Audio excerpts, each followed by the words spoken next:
Courbis dans l'after, messieurs, dames. Le retour de coach Courbis dans. Voilà, la comparaison m'a touché là, tout à l'heure. De quoi? Avec Zizou. Oh. Ah oui, il y a eu un tweet. Je m'attendais pas. Ah oui, je disais, mais je me souviens pas parce que là je l'ai plus sous les yeux, mais le gars disait le retour de Roland ce soir dans l'after, c'est Zidane 2006. Oui, enfin, vu comment ça s'est fini. Ouais, je précise que l'émission se termine dans 10 minutes. Non, mais il disait aussi que Daniel il avait perdu l'habitude, ça allait éviter de trafiquer son téléphone. Tu me demandes de l'attention. Non, mais je réfléchis sérieusement à faire comme dans les, tu sais, dans les panic rooms de la Maison Blanche, où il y a une boîte à téléphone, tu sais. Genre Obama, par exemple, il pose son téléphone avant de rentrer avec la CIA dans la réunion, tu vois. Peut-être en mettre une là à l'entrée du studio, bon, une boîte à téléphone. Obama, il est plus président. Ouais, mais la boîte à téléphone est toujours là. Ah, mais d'accord. Tu crois que Trump, il laisse pas son téléphone? Je n'ai aucune idée. Ça m'étonne. Bon, en tout cas... Ça m'étonne parce que vu qu'il a besoin de tweeter très régulièrement. En tout cas, Evra va signer à West Ham. Oh là là, déjà que le club est dans la merde. Donc, alors c'est pas encore fait, mais c'est le Times qui l'annonce. T'imagines toutes ces vidéos là? Times, journal très sérieux, donc on peut leur faire West Ham confiance. déjà qui sont pas bien. Non, mais ils l'ont pris pour remonter. Redresser le club, tu crois? Bah oui. Oh là là. J'ai entendu quelqu'un dire tout à l'heure, Roland, qu'il l'avait peut-être pris comme analyste vidéo. C'est vrai que les vidéos du lundi, elles vont manquer, mais il va peut-être continuer à les faire. Il va les faire, t'inquiète, on pourra les voir. Ils sont 12e, West Ham. C'est pas non plus, ils sont pas derniers. C'est West Brom qui est dernier. C'est vrai, à un moment, ils étaient bien plus mal en point. C'est vrai. Non, mais plaisanterie mise à part. Avec lui, peut-être qu'ils accrochent l'Europe. C'est bien là, de retrouver un club de ce niveau. Ce qui est dommage, c'est surtout que ça enlève une place éventuelle pour Kurzawa. Kurzawa, pour ceux, je dis pour ceux, genre Jérôme Bretagne, pas moi.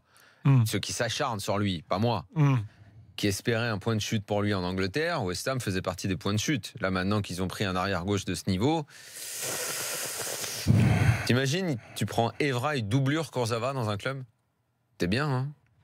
Pour le turnover, tout ça, c'est pas mal. Et puis, en même temps, et puis les gars, je vais vous faire écouter Bruno Genesio. Ah, le complot. C'est quoi ça? Vous allez l'entendre, il dénonce une très bonne campagne de presse sur les pénaltys, orchestrée par des concurrents directs, dit-il. Donc on va l'écouter. Et ensuite on débat.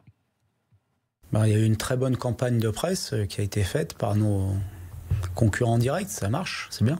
6 pénaltys sur les 8 derniers matchs, il me semble que j'ai cru voir ça. 6 pénaltys concédés sur les 8 derniers matchs. Le pénalty de Bordeaux, je ne vais pas y revenir, c'est juste gaguesque. Je n'aime pas critiquer l'arbitrage parce que c'est très difficile. Mais à un moment donné, il faut quand même qu'on se pose les bonnes questions. Voilà, le célèbre « je n'aime pas critiquer l'arbitrage », mais à un moment donné... Non, moi je préfère le « on se pose les bonnes questions ». Quelles questions? On ne sait pas. Sur quoi ça peut déboucher? On ne sait pas. Et qui a orchestré le complot? Alors c'est vrai qu'il y avait la fameuse histoire « Oh, pénalty pour Lyon !» Vous savez, quand il se passe n'importe quoi, tu tombes dans la rue, « Oh, pénalty pour Lyon !» Pénalty contre Lyon maintenant. C'est pénalty contre Lyon. Mais pourquoi en fait? À part celui de Malcolm qui effectivement... 6 pénaltys concédés sur les 8 derniers matchs. Oui, mais à part la simulation de Malcolm, les autres, est-ce qu'ils se discutent? Est-ce que derrière on peut y voir... pas de Mariano là. Est-ce qu'on peut y voir... Lui aussi a obtenu un pénalty. Est-ce qu'on peut y voir une manipulation? Et puis qui a orchestré la manipulation? Et le complot? Il dit les concurrents directs. Ah, c'est Marseille qui est derrière le complot. Direct, c'est qui? C'est Marseille, c'est Lyon, les concurrents directs.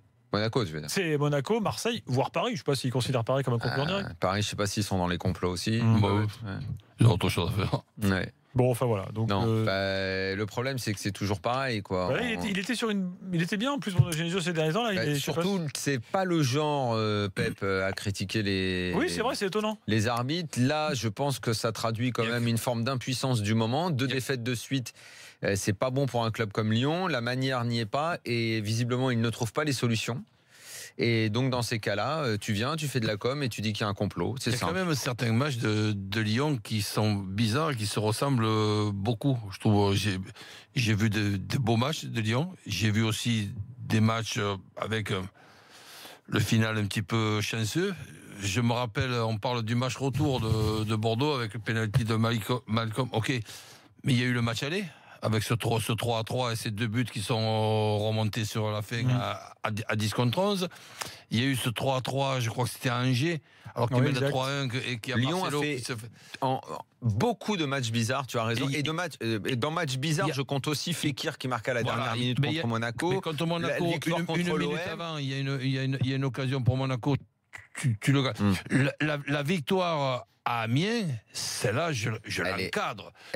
Suivant à la fin de la saison le classement de Lyon, la victoire à Amiens avec le scénario de la fin où tu vois Calcutta qui a le ballon, qui rate le penalty et que dans la minute qui suit, c'est Lyon qui marque. Genesio qui est expulsé et qui a, je sais même pas s'il a vu le non, il n'a pas vu le but. C'est son président qui lui dit on vient de marquer. Attends, Roland. Celle-là de victoire, elle est magnifique. Roland, continue. Là, j'espère qu'il n'y a pas de complot, comme on la touche pas, celle-là de victoire, parce que celle-là, elle est magnifique. Attends, il n'y a pas que ça. La victoire contre l'OM, c'est un match bizarre. Si je suis Amiens ce soir-là, oh, l'arbre que je cherche avec la corde pour me pendre. Non, victoire contre l'OM aussi. La victoire contre le PSG, il faut aller la chercher, cette victoire-là. Ça fait un nombre de matchs sur les 24. C'est une proportion quasi d'un tiers de matchs qui ont tourné sans contrôle. Toi, à un moment, quand tu as une équipe qui doit viser le podium, tu dois quand même contrôler les événements de temps en temps. Ils les ont pas souvent contrôlés, les événements. Et Genesio, sur ces derniers temps, n'avait que des éloges et des compliments mérités. Là, il y a ce match à Bordeaux. Bon, allez, ça va, c'est un accident. Tu as gagné 6 matchs à l'extérieur. Le 7e, tu le perds à Bordeaux. Que peut-être Bordeaux, c'est même pas comment ils ont pu faire. Ils viennent de gagner à Nantes avec Bédoué. Ils rechangent. Il y avait le choc psychologique. Ok. Derrière ça, tu perds un match à Monaco où là, il vaut mieux se faire petit. Bon, tu attaques la faute professionnelle, machin, anormal. Ok, d'accord.